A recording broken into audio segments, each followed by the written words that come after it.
আল্লাহ রাব্বুল আলামিন তার দয়ায় এতটুকু ছাড় দিয়ে দিয়েছেন আমাদেরকে যে অন্তরে যদি সরিষা দানা পরিমাণ ঈমান থাকে আল্লাহ জান্নাত দিয়ে দিবেন ইনশাআল্লাহ।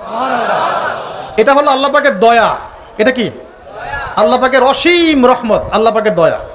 কিন্তু আল্লাহ পাক দেখতে চান আমলের শ্রেষ্ঠকে। আমি কি বুঝতে পারছি? তার মানে আমাদের সবার ইন্টেনশন হবে, গোল হবে আমলের শ্রেষ্ঠ হওয়া। মনে করেন আমি নামাজে দাঁড়িয়েছি, আপনি দাঁড়িয়েছেন। এখন নামাজে দাঁড়ানোর আগে আপনাকে চিন্তা করতে হবে যে আমার নামাজটা যেন এই মসজিদের সব মুসল্লির চেয়ে ভালো হয়। মনে করেন আপনার নামাজ কাজাও হয়ে গেছে, আল্লাহ না করুক, এখন আপনি কাজা আদায় করছেন। কাজা আদায় করার সময় আপনাকে চিন্তা করতে হবে এভাবে যে যারা নামাজ কাজা করেছে তাদের মধ্যে যেন আমার নামাজটা শ্রেষ্ঠ হয়। মনে করেন আপনি সওম রাখছেন রমজান মাসে বা নফল, সওম রাখার সময় চিন্তা করতে হবে এভাবে যে আমার এই রোজাটা যেন অন্যদের রোজার চেয়ে ভালো হয়।